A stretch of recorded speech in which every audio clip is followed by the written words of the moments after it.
Hey everybody, this is one of our favorite seasons here in Iowa, but it's also tick season. So today I want to talk about the three most common types of ticks that we see here in Southeast Iowa and some prevention tips and tricks that will help improve your outdoor adventures. Let's hop into the three different types of ticks we see here in Southeast Iowa. First of all, I want to address seed ticks, which is definitely a thing here, but it isn't its own species of ticks. Seed ticks are actually the larval or immature phase of any type of tick species.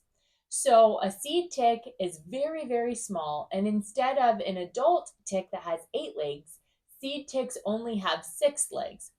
I typically run into seed ticks later in the summer or early fall if I'm hiking out off of a trail into the prairie. So I have encountered them a few times, but it isn't something that I really worry about quite a bit.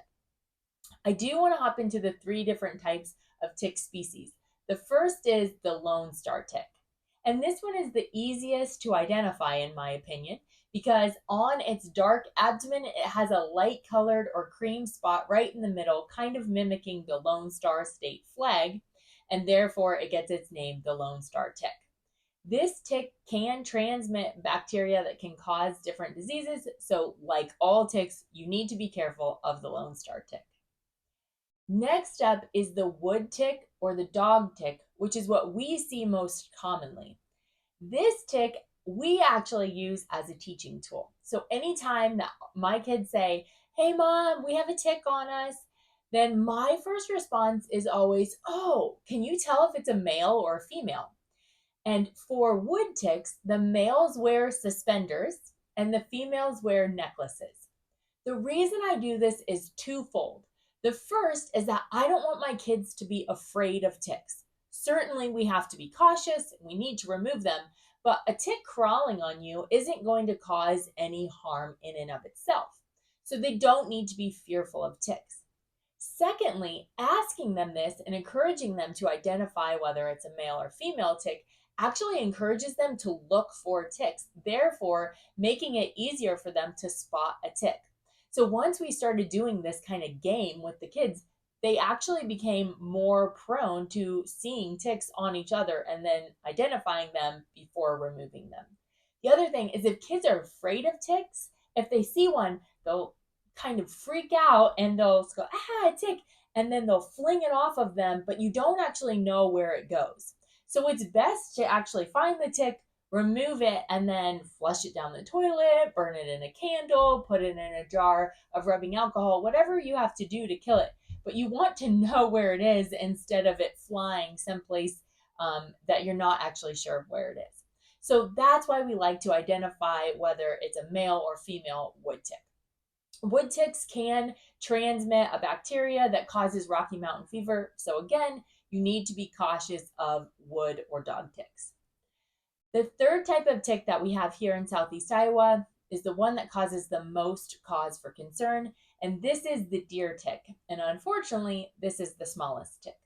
The deer tick is what causes or can transmit the bacteria which causes Lyme disease. So the life cycle of a deer tick is actually involves 3 different hosts.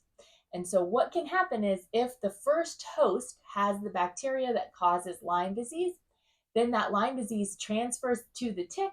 And then if you are another host, then that bacteria from the tick can actually be transmitted to you.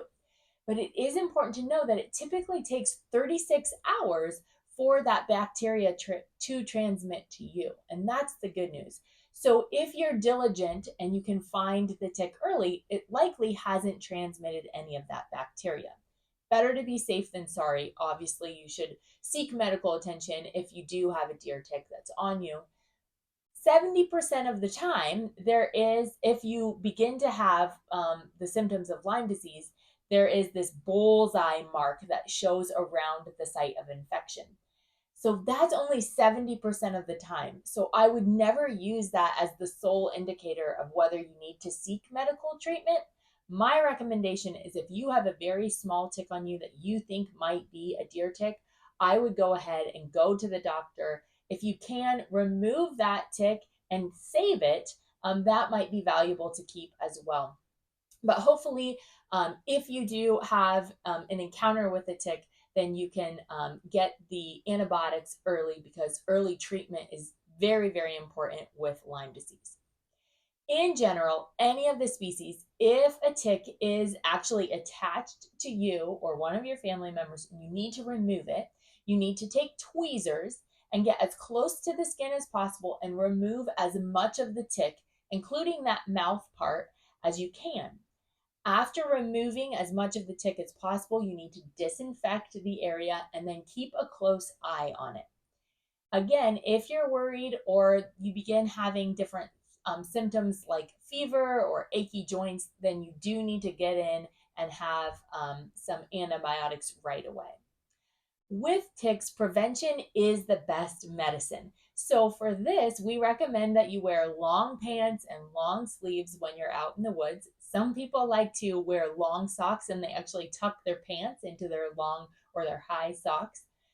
When I was a kid, the recommendation was always like, wear a hat because the ticks come down from the branches of the trees. And that's not actually true. What ticks do is 4 of their legs are attached to a plant and the other 4 are out waiting for something to walk by. And they'll grab onto that and then they'll actually typically move up, mostly to the head or neck area. So every night I am doing tick checks on my family. Even if we're just playing in the backyard, we still do tick checks, and you never want to let your guard down on that. So there's one other thing that you can do, and that is to spray your clothes with permethrin, which is a very strong chemical. You cannot spray it on your skin itself, but it can be sprayed on your clothes, and that helps prevent the ticks from even crawling up on your clothes in the first place. Some people are a little more cautious because it is a very strong chemical. So that is kind of up to you if you want to use that for your family. But Lyme disease is a very serious and can be a lifelong disease. So it is important to take ticks very seriously. I hope all of this information helps you to feel more comfortable as you're preparing for your next outdoor adventure. But I do encourage you, ticks are something to take very seriously, but I hope that they never lessen your chance or your desire to go out and spend time outside, because a little bit of prevention can still help you to have an enjoyable time on your next outdoor adventure.